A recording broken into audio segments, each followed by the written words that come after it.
ನಮಸ್ಕಾರ ನಾರಾಯಣ ಅವ್ರಿಗೆ. ನಮಸ್ಕಾರ ಅಣ್ಣಾಜಿ. ನಾರಾಯಣ ಅವರು ನಮ್ಮ ಗೋಳೂರಿನ ನಿವಾಸಿ.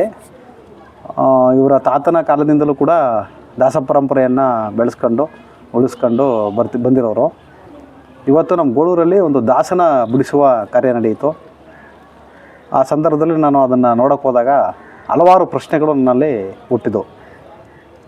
ಏನಿದು ದಾಸ ಪರಂಪರೆ, ದಾಸಯ್ಯ ಅಂದರೆ ಏನು, ಯಾವ ಕಾರಣಕ್ಕೋಸ್ಕರ ದಾಸೆಯನ್ನು ಬಿಡಿಸೋದು, ಮತ್ತು ಎಷ್ಟು ವರ್ಷಗಳಿಂದ ಈ ಕಾರ್ಯನ ಇವರು ಮಾಡ್ಕೊಬತ್ತಿದ್ದಾರೆ, ಮತ್ತು ಯಾರಿಗೂ ಇದನ್ನು ನಡೆದುಕೊಳ್ಳೋದು ಅನ್ನೋ ಒಂದು ಕುತೂಹಲಕ್ಕೋಸ್ಕರ ನಾನು ಇವತ್ತು ನಮ್ಮ ಊರಿನ ದಾಸಯ್ಯ ಅವರಾದಂಥ ನಾರಾಯಣ ಅವರನ್ನು ಮಾತಾಡಿಸ್ತೀನಿ. ಮತ್ತೆ ಈಗ ಅದು ದಾಸೆಯನ್ನು ಬಿಡಿಸೋದು ಯಾವ ಥರ, ಈಗ ಒಂದು ವ್ಯಕ್ತಿನ ಕರ್ಕೊತಿದ್ದಾರೆ, ಈಗ ಇವರು ಏನೂ ಆಗಿರಲ್ಲ, ಇವರು ನಮ್ಮ ತಾಯಿ, ಇವರು ಮಕ್ಕಳಿಲ್ಲ. ಮುಂಚೆ ಎಲ್ಲ ಹೆಣ್ಮಕ್ಳು ಹುಟ್ಟಿದ್ದು ನಮ್ಮ ಅಮ್ಮನಿಗೆ. ಈಗ ನಮ್ಮ ಅಮ್ಮ ಅಂತಿದ್ಲು, ಏನಂತ ಯಾವ ರೀತಿ ಅಂತಿದ್ಲು, ನಂಗೆ ಎಣ್ಣೆ ಆಯ್ತು, ಗಂಡು ಮಕ್ಳಿಲ್ವಲ್ಲ, ನಾಳೆ ದಿನ ನಮ್ಮ ವಂಶಕ್ಕೆ ಒಂದು ಮಗು ಇಲ್ಲ ಅಂತ. ಒಂದು ಗಂಡು ಮಗುನದಿದ್ರೆ ನಮ್ಮ ವಂಶ ಬೆಳೀತದೆ, ಅವನ ಹೆಸರು ಹೇಳ್ತಾನೆ ಅನ್ನೋ ಒಂದು ನಂಬಿಕೆಗೆ ಇವಳು ತುಂಬಾ ಪ್ರಚಾತಾಪ ಪಟ್ಲು. 6 ಮಕ್ಕ ಕೊನೆಯಲ್ಲಿ ಕೊಟ್ಟ ಅವನೇ. ಹಂಗೆ ಯಾರು ಈ ತರ ವರದಲ್ಲಿ ಹುಡ್ತಾರ ಅವ್ರನ್ನ ದಾಸ ಇಲ್ಲ, ಅವ್ನ ಮೇನ್ ಆಗಿ ಅದನ್ನ ಮಾಡಕ್ಕಿಂತ ಹೆಚ್ಚಿಗೆ ಅವನ ಹೆಸರು ಹಾಕ್ತಾರೆ. ಅವನ ಹೆಸರು ಹಾಕಿ ಅವ್ರ ಮನೆಯಲ್ಲಿ ದಾಸನಾಗಿದ್ರೆ ಮಾತ್ರ ದಾಸನ್ ಮಾಡ್ಬೇಕಾರೆ. ಅತಿ ಮೀರಿ ಮಾಡಲ್ಲ. ಅತಿ ಮೀರಿ ಈಗ ಏನಾರ ಸೀರಿಯಸ್ ಕೇಸ್ಗಳಾದ್ರೆ ನೋಡಪ್ಪ ಬದುಕದೆ ಹೆಚ್ಚು ಮಗು. ಈಗ ನಾನಾ ತರ ಪ್ರಯತ್ನ ಪಟ್ಟಿರ್ತಾರೆ, ಬದುಕದೆ ಹೆಚ್ಚು, ನಿನ್ ಮನದವ್ರಿಗೆ ಅರ್ಸ್ಕೊಬಿಡು, ಅವ್ನ ಬಕ್ಕತನ ಮಾಡ್ತೀನಿ ಅಂತ ಅರ್ಸ್ಕೊಬಿಡು, ಉಳ್ಕಂದ್ರೆ ಅವ್ನ ವರ ಅದು ಅನ್ನೋದು ನಮ್ಮ ಹಳ್ಳಿ ಜನ ನಂಬಿಕೆ. ಈಗ ಒಬ್ಬ ಮನುಷ್ಯ ಇರ್ತಾನೆ, ಅವನ್ನ ದಾಸೇನ್ ಮಾಡ್ಬೇಕು ಅಂತಂದ್ರೆ ಫಸ್ಟ್ ನೀವೇನ್ ಮಾಡ್ತೀರಿ, ಕರ್ಕೊಯ್ತೀರಿ, ಯಾವ ಜಾಗ ಕರ್ಕೊ? ಅಲ್ಲಿ ಮೇನ್ ಆಗಿ ಅಂದ್ರೆ ಅಲ್ಲಿ ಗುರು ಮನಸ್ಥಾನನೇ ಬೇರೆ. ಆ ಗುರು ಮನಸ್ಥಾನ ಅವರು ಏನ್ ಪದ್ಧತಿ ಹೇಳ್ತಾರೆ, ಅಲ್ಲಿ ಪದ್ಧತಿನ ನಾವು ಅವನಿಗೆ ಕ್ರಮವಾಗಿ ಮಡಗಬೇಕು. ನಮ್ಮ ಪದ್ಧತಿ ಏನಿದೆ ಅದನ್ನ ನಾವು ತೋರ್ಬೇಕು. ನಾವೆಲ್ಲವರು ನಮ್ಮ ಜೊತೆ ಬರ್ಬೇಕು. ಅವ್ರ ಹತ್ರ ಹೋದ್ರೆ ಒಂದು ಮುದ್ರ ದಾನ, ಒಂದು ಮರ್ಯಾದೆ ಇದೆ. ಆ ಗುರುಗೆ ಏನ್ ದಕ್ಷಿಣೆ ಕೊಡ್ಬೇಕು ಅದನ್ನ ಕೊಟ್ಟು ನಮ್ಮ ಮುದ್ರ ದಾನ ಒಂದು 5 ಜನ ಅಂದ್ರೆ ಇಲ್ಲಿ ಶಂಕು ಚಕ್ಕರೆ ಏಡು ಅವನಲ್ಲಿ ಬೆರ್ತಂತ 2 ಕೈನ್ ಬೀರದ್ನ ನಮ್ ಭುಜಾಗ ಹಾಕಬೇಕಾರೆ, ಅದೇ ನಮ್ ಕೈಲಿ ಒಂದು ಜಾಕೆಟ್ ಅನ್ನೋದು ಒಂದು ಶಂಕ ಅನ್ನೋದು ಅವೇಡು ಹಚ್ಚಿನ ಅವ್ರು ಮುದ್ರೆ ಹಾಕ್ತಾರೆ. ಅದ್ ಯಾತಿಕಾಗ ಹಾಕ್ತಾರೆ ಅಂದ್ರೆ ಆ ಮುದ್ರೆ ಹಾಕ್ರೇನೆ ಅವನು ನಾರಾಯಣನ ಹೆಸರು, ನಾರಾಯಣ್ ಬಿಡ್ದವನ ಹೆಸರು. ಈಗ ಮಣಿ ಕಟ್ತಾರೆ, ಒಂದು ರುದ್ರಾಕ್ಷಿ ಮಣಿನ. ಆ ರುದ್ರಾಕ್ಷಿ ಮಣಿಲಿ ಏನಿದೆ ಅಂದ್ರೆ, ಈಗ ಸೂರ್ಯ ಬಿಳಿಯುವಂತ ಪ್ರಕೃತಿಲಿ ಯಾವ ರೀತಿ ಕೊತ ಅನ್ನುತ್ತೆ, ಆ ಮಣಿನೇ ಆ ರುದ್ರಾಕ್ಷಿ. ಅರೆ ಇಲ್ಲಿ ಹೇಳುವಾಗ ಆ ಸೂರ್ಯನ ಇಲ್ಲಿ ಹೇಳ್ಬೇಕಾರೆ ಯಾವ ರೀತಿ ಪ್ರಕೃತಿಯಿಂದ ಪಳಾರನ್ ಮಿಂಚ್ತಾನೆ, ಹಂಗ್ ಮಿಂಚದೆ ನಮ್ಮ ಜಾಗಟೆ. ಆ ಜಾಗಟೆನೆ ನಮ್ಗೆ ಈ ಬಲಭುಜಕ್ಕೆ ಬರ್ಬೇಕಾರೆ ಈ ಚಂದ್ರನೇ ಸಂಕಾಗಿ ಭಗವಂತ ಒಂದು ಸೃಷ್ಟಿಯಿಂದ ಸಮುದ್ರದೊಳಗಡೆ ಒಂದು ಸೃಷ್ಟಿ ಮಾಡಿದ್ದಾನೆ. ಅದು ಯಾವ ರೀತಿ ಸೃಷ್ಟಿ ಅದು ಅವನ ಸೃಷ್ಟಿ. ಅದನ್ನು ನಮ್ಗೆ ಒಂದು ದಕ್ಷಿಣ ಭಾಗದಲ್ಲಿ ಅದನ್ನು ಒಂದು ಮುದ್ರೆ ದಾನ ಅಂತ ಶಂಕನ ಮುದ್ರೆ ಇದೆ. ಆ ಶಂಕನ ಮುದ್ರೆನೆ ಇವತ್ತು ನಮ್ಗೆ ಇಡೀ ಪ್ರಪಂಚನೇ ಬೆಳಕಾಗಿ ಚಂದ್ರರ ಒಂದು ಪ್ರತೀಕವಾಗಿ ಎರಡು ಕಡೆ. ಈಗ ಅದ್ರಲ್ಲಿ ಎಷ್ಟು ಸೂರ್ಯ ನಂಬ್ತೀವಿ, ಸಣ್ಣಗೂ ಅಷ್ಟೇ ಕತ್ಲಲ್ಲೂ ಅಷ್ಟೇ ಚಂದ್ರ ನಂಬಲೇಬೇಕು. ಅವ್ರಿಬ್ರಿದ್ರೇನೆ ಪ್ರಪಂಚ. ಅವ್ರಿಬ್ರು ಇಲ್ಲ ಅಂದ್ರೆ ಈಗ ಈ ಕೈ ನಂಬರು ತಪ್ಪೋಣಂಗಿಲ್ಲ, ಈ ಕೈ ನಂಬರು ತಪ್ಪೋಣಂಗಿಲ್ಲ. ನಾವ್ 2 ಕೈ ಮುಗಿದ್ರೇನೆ ಅವನ್ ಏನ ನಮ್ಮಲ್ಲಿ ಏನೋ ತಪ್ಪಿರುವೆ ನಿನ್ ಪಾದಕ ಹಾಕಂದ್ ನಾವ್ ಕೇಳ್ಬೇಕಾರೆ ಅಂತ ಬೀರದು ನಮ್ ಭುಜ ಕೊಟ್ಟಿರ್ತಾನೆ. ನಾವ್ ಯಾವ್ದು ತಪ್ಪು ಮಾಡಂಗಿಲ್ಲ, ನಾವು ಯಾವ ತಪ್ಪಾಗನು ನಾವು ಮುಟ್ಟಂಗಿಲ್ಲ. ನಮ್ ಪದ್ಧತಿ ಒಬ್ರು ಎಂದ್ಲಿಗಿಂದು ಅಂತ ನಾವು ಸೋಗಿಸ್ಕೊಳಂಗಿಲ್ಲ. ಏನಾದ್ರೆ ನಮ್ಮಿಂದ ಒಬ್ರು ಕೊಡ್ಬೋದು ಹೊರತು ಅವ್ರ ಕೈಯಿಂದ ನಾವು ಮುಟ್ಟಂಗಿಲ್ಲ. ಈಗ ಅಲ್ಲಿ ಕರ್ಕೊಂಡು ಹೋದ್ಮೇಲೆ ಅವ್ರನ್ನ ದಾಸೆಯನ್ನ ಆಗವ್ರನ್ನ ಮುದ್ರೆ ಹೊತ್ತಿಸ್ಕೊಂಡು ಮನೆಗೆ ಬರ್ತಿದ್ದಾರೆ. ಮನೆಗೆ ಬಂದ್ಮೇಲೆ ಏನು ಅಲ್ಲಿ ಮನೆಗೆ ಬಂದ್ರೆ ಅವನನ್ನ ಅವ್ರ ಮಗನ ನಮ್ಮ ಕೈಗೆ ನಾವು ಈಸ್ಕತ್ತೀವಿ. ಈಗ ನಿಮ್ ಮಗನಾಗ ಕೊಟ್ಟಿದೀವಪ್ಪ, ನಾವ್ ಇಷ್ಟನ ನಮ್ಮ ಮಗನಾಗಿದ್ದ, ಇನ್ ಮುಂದೆ ನಿಮ್ಮ ಅಣ್ಣ ತಮ್ಮದಿರಾಗಿ ದಾಸೆಗಳು ಈಗಾಗ್ಲೇ ಯಾರು ದಾಸೆ ಇರ್ತಿದ್ರೆ ಅವರು ಈಸ್ಕೊಳ್ಳೋದು. ಅವರು ಎಲ್ಲ ಅವ್ರ ತಂದೆ ತಾನೇ ಕೊಡ್ತಾರೆ, ತಾಯಿಗಳು ನಿಮ್ಗೆ ಕೊಡ್ತಾರ. ಇಷ್ಟು ವರ್ಷ ಮಗನಾಗಿದ್ದ, ಈಗ ಮುದ್ರ ದಾನ ಮಾಡಿ ನಿಮ್ ಮಗನಾಗ ಮಾಡಿಕೊಂಡಿದಿರಿ, ನಿಮ್ ಅಣ್ಣ ತಮ್ಮದಿರಾಗಿ ಬೆರ್ತ್ಕತ್ತಿದಿರಿ, ನಿಮ್ಮೊಂದಿಗೆ ಅವನ್ನ ಎಲ್ಲಿಗೆ ಹೋದ್ರು ಕರ್ಕೊಂಡೋಗಿ ಅನ್ನೋ ಮಾತಾಡ್ತಾರೆ.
ಇವತ್ತು ನಮ್ಮ ಗೋಳೂರಿನ ದಾಸಯ್ಯ ಅವರು ರಂಗಸ್ವಾಮಿ ಅವರು ನಮ್ಮ ಜೊತೆ ಇದ್ದಾರೆ. ಈಗ ಒಬ್ಬ ದಾಸನ್ ಬಿಡ್ಬೇಕು ಅಂದ್ರ ಕರ್ಕೊಂಡೋಗಿ ಬಿಳಿಗಿರಂಗ್ ಬೆಟ್ಟಲೋ ಅಥವಾ ಎಡ್ತಲೆಲೋ ಆಗೋ ಅಂದ್ರೆ ಈಗ ಒಟ್ಟಾರೆ ನನ್ನ ಪ್ರಶ್ನೆ ಏನಂದ್ರೆ ದಾಸಯ್ಯ ಅಂದ್ರೆ ಬಿಳಿಗಿರಿ ರಂಗನಾಥ ಸ್ವಾಮಿಗೆ ನಡೆದುಕೊಳ್ಳುವ ದಾಸ. ಇದು ಬಿಳಿ ರಂಗನಾಥ ಸ್ವಾಮಿಗೆ ಮಾತ್ರ ಈ ದಾಸ ಅಂತ ಹೇಳ್ತಾರೆ. ಬಿಳಿ ರಂಗನಾಥ ಸ್ವಾಮಿ, ತಿರುಪತಿ ತಿಮ್ಮಪ್ಪ, ಮೇಲ್ಕೋಟೆ ಚೆಲುವರಾಯನ ಸ್ವಾಮಿ, ನರಸಿಂಹ ಸ್ವಾಮಿ, ಮತ್ತೆ ಒಡಗಲ್ ರಂಗನಾಥ, ಇಮ್ಮದ್ ಗೋಪಾಲ ಸ್ವಾಮಿ, ಮತ್ತೆ ಯಮರ್ಗಲ್ ಗೋಪಾಲ ಸ್ವಾಮಿ, ಇದಕ್ಕೆಲ್ಲ ಇವ್ರಿಗೆಲ್ಲ ನಡ್ಕೊಳ್ಳೋರೆ ದಾಸಗಳು ದಾಸಪ್ಪರು. ಅಂದ್ರೆ ಈಗ ಮಂಟೇಸ್ವಾಮಿ ಪರಂಪರೆಯಲ್ಲಿ ನೀಲ್ಗಾರರು ನಡ್ಕತಾರೆ, ಹಂಗೆ ನಾವು ಪರಂಪರೆಯಲ್ಲಿ ನಡ್ಕತಾರೆ. ಹಂಗೆ ನಮ್ ದಾಸಗಳಲ್ಲಿ ಬಿಳಿ ರಂಗನಾಥ ಸ್ವಾಮಿ ಇರ್ಬೋದು, ಗೋಪಾಲ ಸ್ವಾಮಿ ಇರ್ಬೋದು, ತಿರುಪತಿ ತಿಮ್ಮಪ್ಪ ಇರ್ಬೋದು, ಮೇಲ್ಕೋಟೆ ಚೆಲುವರಾಯನ ಸ್ವಾಮಿ ಇರ್ಬೋದು, ಗವಿ ರಂಗ ಸ್ವಾಮಿನೋ ಅಥವಾ ಕಮ್ಮದ ರಂಗ ಸ್ವಾಮಿನೋ ಇರ್ಬೋದು. ಆದ್ರೆ ಇದೆಲ್ಲ ದಾಸ ಪರಂಪರೆಗೆ ಬಂದಿರೋದು. ಆಯ್ತು. ಮತ್ತೆ ಆ ದಾಸನ ಬಿಡಿಸುವ ಒಂದು ಕಾರ್ಯ ಇರುತ್ತಲ್ಲ, ಅದ್ರ ಬಗ್ಗೆ ಒಂಚೂರು ಹೇಳಿ. ಅಂದ್ರೆ ಒಬ್ಬ ಮನುಷ್ಯ ಬರೀ ಖಾಲಿ ಮನುಷ್ಯ, ನಾನೀಗ ದಾಸನ್ ಬಿಡಿಸ್ಬೇಕು ಅಂತ ಯಾಕೆ ಅವ್ರು ಅನ್ಕೊಂತಾರೆ? ಅಂದ್ರ ಅವ್ರ ಮನಸ್ಥಾನದಲ್ಲಿ ಒಂದು ಅರ್ಕೆನೋ, ನನ್ನ ಮನಸ್ಥಾನದಲ್ಲಿ ಇದ್ರ ಕಷ್ಟ ಪರಿಸ್ಥಿತಿ ಹೆಂಗಿತ್ತು, ನಿನ್ನ ಭಕ್ತಿ ಮಾಡ್ತೀನಿ ರಂಗನಾಥ ಸ್ವಾಮಿ ಅಂತ ಅವರು ಕಾಣಿಕೆ ಕಟ್ಟಿ ಏನೋ ಒಂದು ಅರ್ಕೆ ಹೊತ್ತಿರ್ತಾರೆ. ಆ ಮುಖಾಂತರವಾಗಿ ಅವ್ರ ಪರಿಸ್ಥಿತಿ ಏನದ ಸಮಸ್ಯೆ ಬಗೆಹರದ ಮಾತ್ರ ಅವರು ದಾಸಭಕ್ತಿ ಮಾಡೋ ಅಂತ ಪರಿಸ್ಥಿತಿ ಬಂದಿದೆ. ದಾಸನ್ ಬಿಡುವಾಗ ನೀವು ಬಿಳಿಗಿರಂಗನ ಬೆಟ್ಟಕ್ಕೆ ಕರ್ಕೊಂಡು ಹೋಗ್ಬೇಕಾ? ಇಲ್ಲ, ಅದು ಎಡ್ತಲಾದ್ರೂ ಸರಿ, ಬಿಳಿಗಿರಂಗ ಬೆಡ್ತಲಾದ್ರೂ ಸರಿ, ಮೇಲ್ಕೋಟೆಲಾದ್ರೂ ಸರಿ, ಅಥವಾ ಒಡಗಲ್ ಬೆಡ್ತಲಾದ್ರೂ ಸರಿ. ಹೌದಾ? ಎಲ್ಲ ಕಡೆನೂ ಅದೆಲ್ಲ ಕಡೆನೂ ಮುದ್ರೆ ಹಾಕಿ, ಅಲ್ಲಿ ಮುದ್ರೆ ಹಾಕ್ಬೇಕಾದ್ರೆ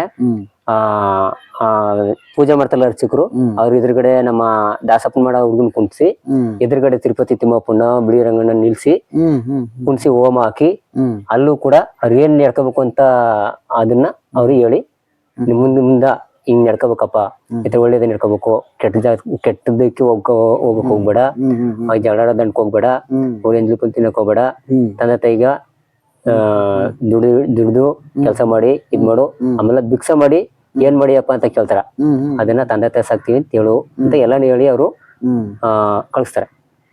ಸರಿ ಸರಿ. ಆ ಮುದ್ರೆ ಹಾಕಿಸ್ಕೊಂಡ್ಮೇಲೆ ನಾವು ದಾಸಗಳ ಆಯ್ತು. ದಾಸ ಅಂತ ಆದ್ಮೇಲೆ ಊರಿಗೆ ಬರ್ತೀರಿ? ಮತ್ತೆ ಊರಿಗೆ ಬಂದು ಇಲ್ಲಿ ನಾವು ತಿರುಗಿ ಇನ್ನೊಂದ್ಸರಿ ಅದನ್ನ ಅವ್ರ ಕಂಕಣ ಕಟ್ಟಿರ್ತಾರೆ, ಇನ್ನೊಂದ್ ಕಂಕಣ ಹಾಕಿ ನಾವು ಎಲ್ಲ ದೀಕ್ಷೆ ಎಲ್ಲ ಕೊಟ್ಟು ನಾವು ಎಲ್ಲ ದಾಸಗಳೆಲ್ಲ ಸೇರಿ ಗುಡ್ಡಗಳ ಜೊತೆಗೆ ಬಂದು, ನೀಲ್ಗಾರರ ಜೊತೆಗೆ ಬಂದು ಎಲ್ಲ ನಮ್ಮ ಗುಡ್ಡಗಳು ದಾಸಗಳು ಎಲ್ಲ ಸೇರಿ ಒಟ್ಟಿಗೆ ನಾವು ನಿಂತ್ಕೊಂಡು ಅದೊಂದು ಕಾರ್ಯ ಮಾಡಿ ಎಲ್ಲ ಊರ ಭಿಕ್ಷೆನೆಲ್ಲ ಮಾಡಿಸಿ, ಈಗ ಕಂಕಣೆಲ್ಲ ಬಿಚ್ಚಿ ಇನ್ನು ಏನ್ ಮಾಡ್ಬೇಕು ಎತ್ ಮಾಡ್ಬೇಕು ಅಂತ ಹೇಳಿ ಅವ್ರಿಗೆ ಬೋಧನೆ ಮಾಡಿ, ಹಿಂಗ್ ನಡ್ಕೋಬೇಕು, ಈ ತರ ಇರ್ಬೇಕು ಅಂತ ಹೇಳಿ ನಾವು ಅವ್ರಿಗೆ ದೀಕ್ಷೆ ಮಾಡ್ತಾರೆ ಮಾಡಿದ್ರೆ. ಮತ್ತೆ ಆ ಮೆರವಣಿಗೆ ಬರುತ್ತಲ್ಲ, ನೀರ್ ತರೋದು, ಯಾವ್ದೋ ಒಂದು ಕಾಲುವೆ ನದಿ ಅಂಚಲೋ, ಅದು ಮನೆ ಸೇವೆ ಅಂತ ಕರೀತಾರೆ. ಸುತ್ತ ಬರೋದು ಮನೆ ಇದನ್ನೆಲ್ಲ ಆಗ್ತಾರಲ್ಲ, ಅದು ಯಾವ ತರ ಹೇಳಿ ಅದ್ರದ್ದು ಒಂಚೂರು? ಮನೆ ಸೇವೆ ಅಂದ್ರೆ ಈ ಕೆಂಚಣ್ಣ ಕರಿಯಣ್ಣ ಅಂತ ಅವ್ರಿಗದು ಮನೆ ಸೇವೆ. ಅಂದ್ರೆ ಅವರು ವೈಕುಂಠದ ದ್ವಾರಪಾಲಕರು, ಅವರು ರಕ್ಷರಾಗಿ 3ನೇ ಅವತಾರದಲ್ಲಿ ರಕ್ಷರಾಗಿ ಬಂದಿರಲ್ಲ, ಅವ್ರು ಸುಮಾರ ಆಗಿ ಮೂಲಕದಲ್ಲಿ ನಮ್ಗೆ ಅಣ್ಣ ನೀರು ಕೊಡಪ್ಪ ಶ್ರೀಮನ್ ನಾರಾಯಣ ಅಂತ ಕೇಳಿದಾಗ ನನ್ನ ಭಕ್ತ ದಾಸ ಅಂತ ಮಾಡಿರ್ತೀನಿ. ದಾಸನ ಜೊತೆ ನೀವು ರಾವುದ್ರಾಗಿ ಕೆಂಚನ್ನ ಕರೆಯನ್ನಾಗಿ ಹೋಗಿ ನೀವು ಮಣಮಣ ಊಟಕ್ಕೆ ಹೋಗಿ ನಾನ್ ನಿಮ್ಗ ಮರಿ ಕೂಯಿಸಿ ನಿಮ್ಗ ಊಟ ಹಾಕ್ಸ್ತೀನಿ ಅಂತ ಶ್ರೀಮನ್ನಾರಾಯಣ ಅವ್ರಿಗೆ ಆಶೀರ್ವಾದ ಮಾಡಿದ್ರು. ಕೆಂಚನ ಕರೆಯಣ ಅಂತ ಅವ್ರ ಅವರು ಹಾಕಿ ಅದು ಅದೇ ಮೂಡುಗಲ್ ಮುತ್ತತ್ರ ಆಂಜನೇಯನ್ಗ ಅದು ಮಣಸೇವೆ ಆಂಜನೇಯನ್ಗ ಮಣಸೇವೆ ಆಂಜನೇಯನ್ಗ ಮತ್ತೆ ಹರಿಸೇವ ಈ ಕೆಂಚನ್ನ ಕರೆಯಣ ಇವ್ರು ಈ ಮರಿ ಕೂದು ಇದೆಲ್ಲ ಮಾಡೋದು ಕೆಂಚನ್ನ ಕರೆಯಣ. ಶ್ರೀಮನ್ನಾರಾಯಣಗ ಮಾಂಸನ ಇಲ್ಲ, ಈ ಕೆಂಚನ್ನ ಕರೆಯಣ ಮಾತ್ರ. ಆಯ್ತು. ಅದನ್ನ ನೀವು ಆ ಕಾಲುವೆಯಿಂದ ಹೊಸನೀರು ಹತ್ರ ತಗೊಬಂದು ಅದನ್ನೆಲ್ಲ ಅಡಿಗೆ ಮಾಡಿರೋದಕ್ಕೆಲ್ಲ ನೀವು ಹಾಕ್ತೀರಿ, ಹಾಕಿ ಪ್ರೋಕ್ಷಣೆ ಮಾಡಿ ಎಲ್ಲರಿಗೂ ಊಟ ಬಡಿಸಿ ಇದ್ ಮಾಡ. ಅಲ್ಲಿಗೆ ಇಷ್ಟು ಮಾಡಿದ್ರೆ ಒಬ್ಬ ಖಾಲಿ ಮನುಷ್ಯ ಒಬ್ಬ ದಾಸಯ್ಯ ಆದ್ಮೇಲೆ 4 ಮನೆ ಭಿಕ್ಷೆ ಮಾಡ್ಬೇಕು ಮಾಡಿಸ್ತೀರಿ. ಮೊದ್ಲನೇದಾಗಿ ಈಗ ಭಿಕ್ಷಾ ಮಾಡಿಸಿ ಇವತ್ತು ಈಗ ಕಗ್ಸಿ ಏನ್ ಹೇಳ್ಕೊಡ್ತೀರಿ ಅವ್ರಿಗೆ? ನೀವು ಭಿಕ್ಷೆ ಮಾಡ್ಬೇಕು ಗೊತ್ತಿರಲ್ವಲ್ಲ, ಹೆಂಗ್ ಕೇಳ್ಬೇಕು ಅಂತ. ಶಿವನೇ ನಾರಾಯಣ ನಿಮ್ ಭಿಕ್ಷಾ ನಿಂಗೆ ಹೇಳ್ತೀವಿ. ಬತ್ತ ಏನಾಯ್ತದ ಅವರು ಶಿವನಾರಾಯಣ ಗೋವಿಂದ ಗೋವಿಂದ ಅನ್ಕೊ ಬರ್ತಾರೆ. ಮಾಮೂಲಿ ದಿನ ಮಾಡ್ತಾ ಮಾಡ್ತಾ ಮಾಡ್ತಾ ಬರ್ಬೇಕಾದ್ರೆ ಹಂಗೆ ಹೇಳ್ತಾರೆ ಶಿವನಾರಾಯಣ ಗೋವಿಂದ ಗೋವಿಂದ, ಬಂಗಾರ ಗಿರಿವಾಸನ್ ಪಾದ ಗೋವಿಂದ ಅಂತ ನಾರಾಯಣ ಸ್ವರ್ಣ ಮಾಡ್ಕೊಂಡು 4 ಮನೆ ಭಿಕ್ಷೆ ಮಾಡ್ಕೊಂಡು ಪ್ರತಿ ಶನಿವಾರ ಮಾಡ್ತಾರೆ. ಅವ್ರ ಜೀವನ ಪೂರ್ತಿ ಅದು ಕಾಯಕ ಮಾಡ್ಕೋಬೇಕು ಅದು. ಸೊ ಇದು ಇಷ್ಟು ಒಂದು ದಾಸನ್ ಬಿಡಿಸುವಂತ ಒಂದು ಪರಂಪರೆ, ಅಂದ್ರೆ ಒಂದು ಕಾರ್ಯ ದಾಸನ್ ಬಿಡಿಸುವ ಕಾರ್ಯ ಅನ್ನೋದನ್ನೇ ಕರೀತಾರ. ಈಗ ನಾವ ಇದನ್ನೇನು ಹೇಳೋದು, ಒಟ್ಟಲಾಗೆ ದಾಸನ್ ಬಿಡಿಸೋದು ನಮ್ಮ ಹಳ್ಳಿಲಿ ನಮ್ಮ ಹಳ್ಳಿ ವಾಡ್ಕಲಿ ಹಂಗೆ ದಾಸನ್ ಬಿಡ್ತಾರೆ, ಇಂಥವ್ರ ಮಂಗ್ ದಾಸನ್ ಬಿಡ್ತಾರ ಅನ್ನೋದು. ದಾಸನ್ ಬಿಡಿಸೋದು ಅಂದ್ರೆ ಇಷ್ಟೆಲ್ಲ ಕೆಲಸಗಳವ, ಮಾಡ್ಬೇಕು. ಅಲ್ಲಿಗೆ ಹೋಗ್ಬೇಕು, ಅಲ್ಲಿ ಮುದ್ರೆ ಹೊತ್ತಿಸ್ಕೊರ್ಬೇಕು, ಮತ್ತೆ ಇಲ್ಲಿ ಇದು ಪಾದ ಪೂಜೆ ಎಲ್ಲ ಮಾಡ್ತಾರಲ್ಲ, ಪಾದ ಪೂಜೆ ಮಾಡೋದು ಅದೇ ತಂದೆ ತಾಯಿಗಳಿಗೆ ಅಲ್ಲಿಂದ ಕರ್ಕ ಬಂದು ನನ್ ಮಗನಲ್ಲಪ್ಪ ನಿನ್ ಮಗ ಅಂದ್ಬಿಟ್ಟು ನಮ್ಗೆ ಕೈ ಹಿಡಿಸ್ತಾರೆ. ಅವ್ರ ತಂದೆ ತಾಯಿಗಳು ಒಪ್ಪಿಸ್ತಾರೆ. ಅವ್ರು ಎಲ್ಲ ಇದಾದ್ಮೇಲೆ ಕರ್ಕೊಂಡ್ಬಂದು ನಮ್ ಕೈ ಹಿಡಿಸ್ತಾರ. ಆಲ್ರೆಡಿ ಯಾರು ದಾಸರ ಇರ್ತಿದ್ರೆ ಅವ್ರ ಕೈ ಹಿಡಿಸ್ತಾರ. ನನ್ ಮಗನಲ್ಲಪ್ಪ ನಿನ್ ಮಗ ನಾರಾಯಣ ಅಂತ ನಮ್ ಕೈ ಹಿಡಿಸ್ತಾರ. ಸರಿ ಸರಿ ಸರಿ. ಸೊ ಇಷ್ಟು ಒಟ್ಟಾರೆ ದಾಸ ಪರಂಪರೆಯಲ್ಲಿರೋ ದಾಸನ್ ಬಿಡಿಸೋ ಕಾರ್ಯಗಳು ಬರೋಂಥದ್ದು. ಹೌದು. ಇದಾದ್ಮೇಲೆ ಈ ಮದುವೆ ವಿಚಾರಗಳೆಲ್ಲ ಹೆಂಗ್ ಬರ್ತವೆ ಅಂದ್ರೆ, ಮದುವೆ ವಿಚಾರದಲ್ಲಿ ಅಂದ್ರೆ ದಾಸನ್ ಬಿಟ್ಟಿ ಒಂದ್ ವರ್ಷದೊಳಗೆ ಮಾಡೋರು ಇರ್ತಾರ, 3 ವರ್ಷಗಳು ಮಾಡೋರು ಇರ್ತಾರ. ಇನ್ನು 10 ವರ್ಷ 5 ವರ್ಷ ಆದ್ರೆ, ಇನ್ನು ವಯಸ್ಸಾದ್ರೆ ಸ್ವಲ್ಪ ಕಷ್ಟ. ಅದಕ್ಕೆ ಬೇಗ ಮದುವೆ ಮಾಡಂತಾರೆ. ದಾಸನ್ ಬಿಡಿಸ್ತದ 3 ವರ್ಷಕ್ಕೆ. ದೇವ್ರಗುಡ್ಗಳನ್ನೂ ಅಷ್ಟೇ, ನೀಲ್ಗಾರರು ಅಷ್ಟೇ 3 ವರ್ಷ. ಇಲ್ಲಾಂದ್ರ ಮದುವೆ ಆದ ದಾಸಪ್ಪನಾಗ್ಲಿ ಗುಡ್ಡಪ್ಪಲಿ 1 ವರ್ಷದೊಳಗೆ ಮದುವೆ ಆದ್ರೆ ಆಗ್ಲಿಲ್ಲ 3 ವರ್ಷ. ಮತ್ತೆ ಈ ದಾಸನ ಬಿಡ್ಸಕ್ಕೆ ವಯಸ್ಸು, ಅದಕ್ಕೇನಾರು ವಯಸ್ಸು ವಯಸ್ಸಲ್ಲಿ ಬಿಡಿಸ್ಬೇಕು ಅಂದ್ರೆ ಅವ್ರ ಇಚ್ಛೆ. 12 ವರ್ಷಕ್ಕೆ ಬಿಡ್ಬೋದು, ಇಲ್ಲಾಂದ್ರೆ ಅವ್ರ 12 ವರ್ಷಕ್ಕೆ ಬಿಡೋರು ಇರ್ತಾರ. ಈಗ 12 ವರ್ಷಕ್ಕೂ ಬಿಡ್ಬೋದು. 12 ವರ್ಷಕ್ಕೆ ಬಿಡೋರು ಚಿಕ್ಕ ವಯಸ್ಸು ಅಂದ್ರೆ 12 ವರ್ಷ.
ಆಮೇಲೆ ನಿಮ್ಮ ಮಾಮೂಲಿ ನೀವು ಮಾಡುವ ಶಿವನಾರಾಯಣ ಗೋವಿಂದ ಇವತ್ತು ನೀನು ಅವ್ನ ಭಿಕ್ಷೆ ಕೇಳ್ಬೇಕು ಮನೇಲಿ.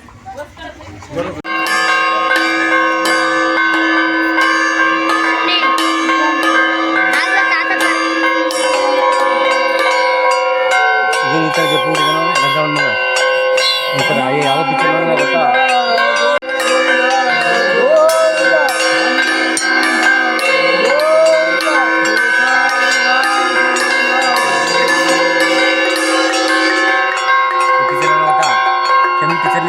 ಹನುಮಂತ ಅದು ಬಾಹುಬಲಿ ಪಿಕ್ಚರ್